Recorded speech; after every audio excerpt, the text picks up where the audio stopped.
Kirsten, please join me on stage. Dr. Bai Beijing, the Vice Chair of the Foreign Affairs Committee of the National People's Congress of China. Dr. Karl, welcome. Former President of Estonia, Thomas Ilves, please join us on stage as well. And Tatiana Farabaya, Russia's Minister in charge of the development of integration and macroeconomic. And last, well not last but not least, Sir Ivan Rogers, first, the UK's former permanent representative to the EUA. And last but not least, can I also invite to the stage Yerzhan Ashikbayev, Kazakhstan's Deputy Foreign Minister. Thank you very much for the question. It's going to be difficult even for the President of the Republic to answer for Armenians. The first Republic is around 3.5 million population, and there are 4 or 5 times more Armenians living abroad. So I will not take that task to answer for all Armenians, but let me share with you my own observations. And I'll try to be short here. First of all, I don't believe the concept or idea of deglobalization, because the way you President also presented, but also it's presented publicly, it's about the political or trade difficulties between states. Rising populism, as you said, is that natural populism, or is something that we like to see equality as a part of populism. But at the end of the day, the globalization is not over, and it's going to continue and much faster. It has not started today, it has started years ago, or decades ago, but it has started hundreds of years ago, or thousands of years ago with the Silk Road. I mean, that was, and before. And the world was already globalized, and the forms of globalization were different.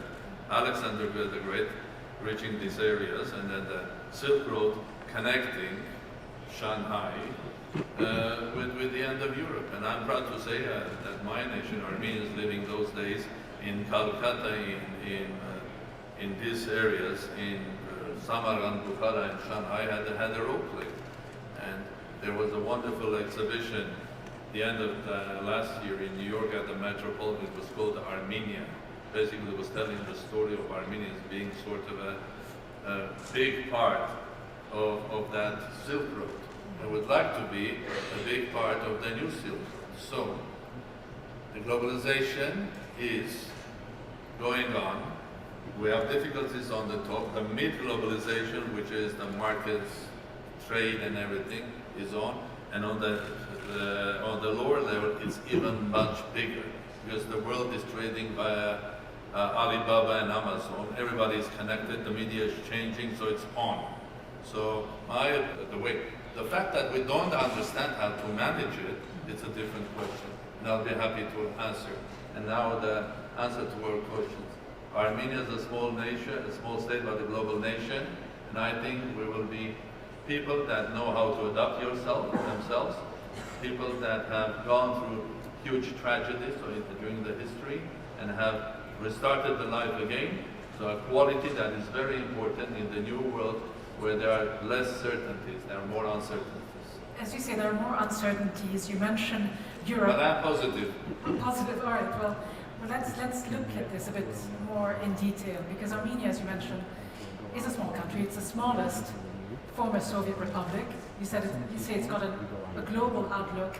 Many people within Armenia are looking increasingly towards the EU, with an EU association agreement. But I wonder if you think the long-term interest of a country like Armenia, which is so heavily dependent on Russia's economic and military help and support, can afford to look more towards the EU. Can it afford to lose Russia's help? Can it afford to alienate Vladimir Putin and move away from this region? Your thoughts? Well, I think that the question took me to the South Pole. It's out of the context. At the end of the day, Armenia is a nation that lived in that territory thousands and thousands of years, and we were always a small nation surrounded by big empires, and we knew how to handle that.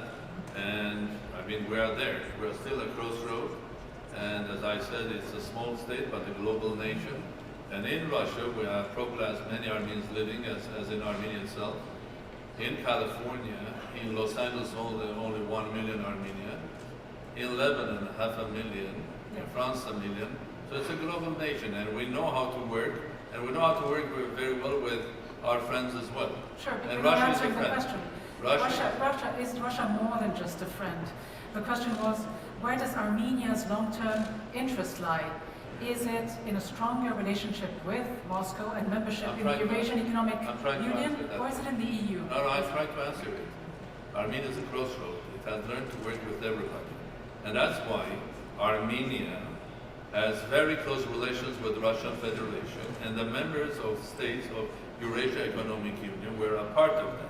But in the meantime, Armenia has signed an agreement with the European Union, and I don't see any contradiction here. In fact, Armenia has an advantage, and the international community has to try to use that advantage, because Armenia is the only one that has deep relations both with European Union and very deep relations with Russia and Eurasia.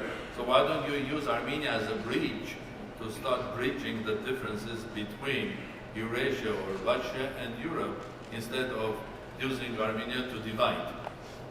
So I just want to take Huawei as a very interesting example.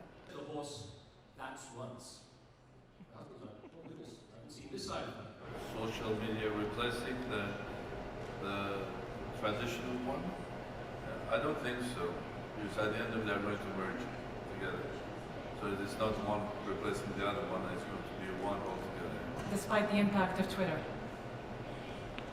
Twitter is just a part of it, just a very sort of a simple way to having access in the modern world, when people are keen to get a very short, to the point message from a leader or leaders. And Twitter is just one of the tools.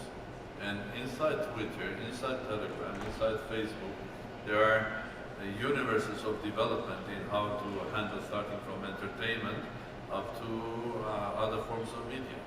But the reality is the change in this globalized world is taking us to a place where we are not only the social networks is engaging it. And I call this change the quantum behavior of global politics. And there are leaders that are using it very effectively. Mr. Trump is one of them, using the Twitter as effective as possible. President Macron was very successful. We saw the role of the social media slash classical media, its role in the Ukrainian elections, and the Velvet Revolution, or the revolution Armenian style that happened in Armenia last year, was basically based on the access of the social media. Stretch between the European Union and Russia, and you are handling both of them very well. What is your strategy to resolve the issues with the Azerbaijan and the Nagorno-Karabakh issue? My comment about the globalization is that in the absence of transparency in the banking system, for example, the Swiss banks are charging 2% to keep the money, and then they're lending it for 4% to investing in the business. So they are getting about 6% for doing nothing. In terms of the FATF, which is the Financial Anti-Terrorism Task Force, how is it possible for any country to be charged with money laundering when these banks in Switzerland and in other countries are behaving badly and doing illegal practices? That's a question to the panel. Thank you. Can I start from the second point? I think the statement that the banks are behaving badly. Well, I think it's a very general assessment. It's like saying all the judges are corrupt, or every banker is a thief. Well, it's not the case at the end of the day. And we have to be very careful judging others before we will be judged ourselves. And the banking sector had suffered, the global banking sector, after the recession. And but it doesn't mean that we don't need a banking sector at all. And has anybody invented anything or any way of keeping money, developing and investing? If we have, let me know. I think that I know where we will come in the 10 or 20 years' time. Probably there will be new forms of banking. The banks will be replaced by fintechs and others. But it's not the case today. So just claiming that the banks are are sort of a useless. Sure, but would you agree that more needs to be done at the government level to ensure that there's a high level of transparency and accountability to raise the kind of trust that people need to see? Agree that we have to do more, but we have to do more also in education, in healthcare, in many other sectors as well, including politics. So banking is not the only one. We have troubles in many places. Now, when it comes to Armenia-Azerbaijani relations, I think both Armenia and Azerbaijan are negotiating the outcome of the peaceful resolution to the conflict on Nagorno-Karabakh. There's an international framework that is used for these negotiations, and for the moment, on the Azeri side, it's the president of Azerbaijan, Mr. Aliyev, and his foreign minister, and Armenian side, our prime minister and his foreign minister, Michel Pashinyan, and foreign minister. They are negotiating, and I hope, and I will give my full support to the peaceful resolution of that. But one negotiation, one problem doesn't restrain Armenia to be a platform for better relations international and become a platform of cooperation between Eurasia and Europe. It's 21,000 renminbi, just equal to $3,000 to start a family. That is in the very, very early time. You, in the final minute or two, where do you think the world's political and economic center of gravity will be in the next, say, 10, 20 years from now? In Armenia. In Armenia. And beyond Armenia? Well, I said it, we are the 21st century. Well, we are a 21st century nation. We are small, but have a fastly developing country where the new technologies, including artificial intelligence, mathematics, are growing very fast. We are one of the rare countries which are globally integrated, a small nation but a global nation.